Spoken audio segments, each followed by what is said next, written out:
شاہ حسین شاہ حسین شاہ حسین شاہ حسین شاہ حسین شاہ حسین شاہ حسین. اعوذ باللہ من الشیطان الرجیم. بسم اللہ الرحمن الرحیم.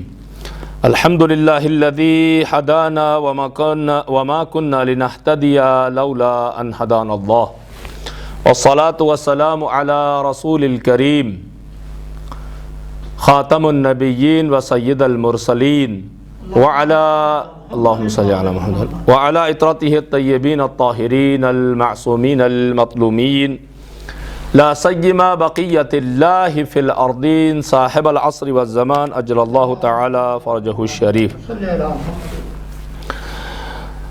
عباد اللہ اوصیکم بتقوی اللہ و نظم امرکم. الحمدللہ جو ایک وبائی حالت ہے اس کے اتار چڑھاؤ پوری دنیا میں موجود ہیں اور ظاہر ہے کہ اب یہ ایک ہماری زندگی کا ایک حصہ بن چکا ہے اور اس کے ساتھ ہی ہمیں ایک عرصے تک گزارنا ہوگا الی وقت معلوم کہ پروردگار عالم جانتا ہے کہ یہ وقت کب تک چلتا ہے سلسلہ.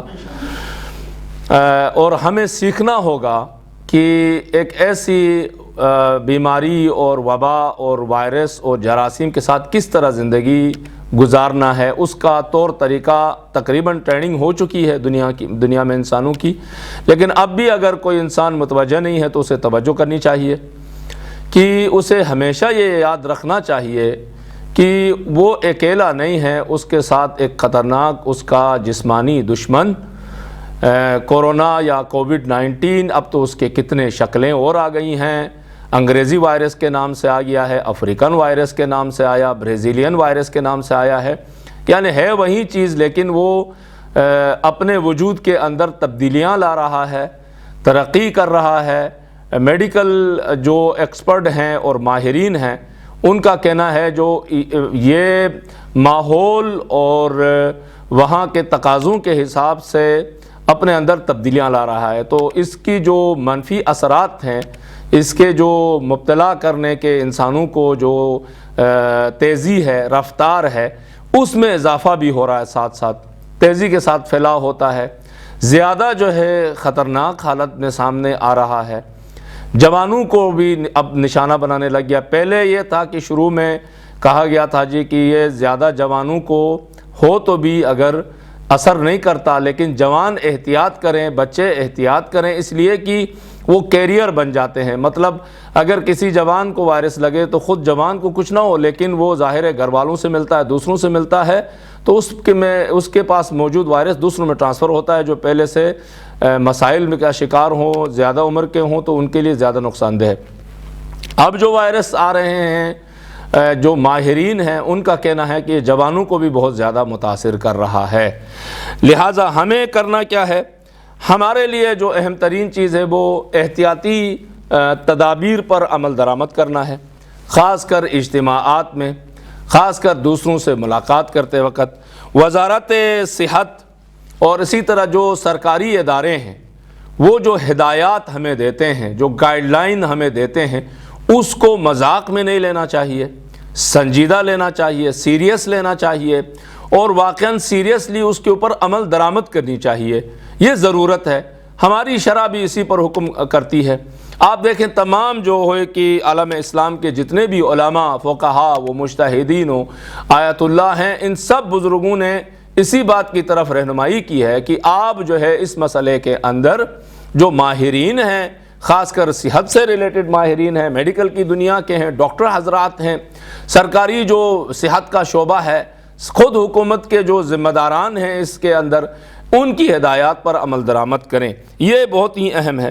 ایک دوسرے کا خیال بھی رکھنا ہے اور اسی طرح حوصلہ افزائی بھی کرنا ہے، احتیاط کرنا ہے، لیکن گھبراہٹ کے شکار ہونے کی ضرورت نہیں ہے. بہت سارے ایسے جراثیم ہوتے ہیں مضر جو ہمارے ساتھ ہوتے ہیں. یہ جراثیم اور یہ وائرس تھوڑا سا مختلف ہے، تھوڑا سا زیادہ خطرناک حالت میں سامنے آیا ہے، تیزی سے اس کا پھیلاؤ ہے. بس یہ ہے. پولیو دیکھیں، انسانوں کے درمیان پولیو جیسا ایک مرض موجود ہے اب بھی، اور اس کے خلاف ایک ویکسین ہوتی ہے، بچوں کو پولیو کے خطرے پلائے جاتے ہیں، ٹیکے لگوائے جاتے ہیں، تو ممکن ہے کہ اللہ نہ کرے یہ بھی ایک بیماری رہے گی ہمارے درمیان، لیکن الحمدللہ خدا کی دی ہوئی صلاحیت سے عالم انسانیت ترقی کرے گی، اس کی ویکسین ایجاد ہو چکی ہے، مزید بہتری آئے گی، اور یہ بھی ایک بیماری پولیو کی طرح ہمارے درمیان شاید رہ جائے، کہ اللہ نہ کرے رہ جائے۔ بہرحال ایک اور اہم نقطہ جو اس سے ریلیٹڈ ہے وہ یہ ہے کہ صحت کے شعبے کی حوصلہ افزائی بہت ضروری ہے۔ واقعی اس شعبے نے بہت قربانیاں دی ہیں۔ اس جنگ کے کورونا کی جنگ میں صحت کا شعبہ ہمارا جو ہے ہماری فرنٹ لائن ہے۔ ہمارے جو لڑنے والے ہیں وہ ڈاکٹر ہیں، میڈیکل کے شعبے سے تعلق رکھنے والے نرسز ہیں، پیرامیڈکس کے لوگ ہیں، اسپتال کا عملہ ہے، وزارت صحت ہے ہر ممالک کے اندر، اسی طرح خاص کر ہمارے ملک اٹلی میں بھی یہی صورتحال ہے، اور ہمارے شہر بریشا کے اندر بھی اسی طرح کی صورتحال ہے۔ تو میڈیکل کا جو شعبہ ہے اس سے مربوط جتنے بھی لوگ ہیں ان کو واقعاً ان کی حوصلہ افزائی ہونی چاہیے، ان کا شکریہ بھی ہمیں ادا کرنا چاہیے کہ اس مشہور حدیث میں اللہ کے رسول نے فرمایا کہ جو مخلوق کا شکریہ ادا نہ کرے وہ خالق کا بھی شکر گزار نہیں ہوتا ہے، من لم یشکر المخلوق ولم یشکر الخالق۔ تو واقعاً ہم ان کے شکر گزار بھی ہیں، پروردگار عالم سے دعا بھی کرتے ہیں کہ خدائے متعال اس وبا سے لڑنے والے جتنے بھی میڈیکل کے شعبے کے ڈاکٹر حضرات ہیں، پیرامیڈکس ہیں، اسپتال کا عملہ ہے، وزارت صحت ہے، اور دیگر جتنے ذمہ داران ہیں، خدائے متعال ان کی توفیقات خیر میں مزید اضافہ کرے انشاءاللہ تعالی۔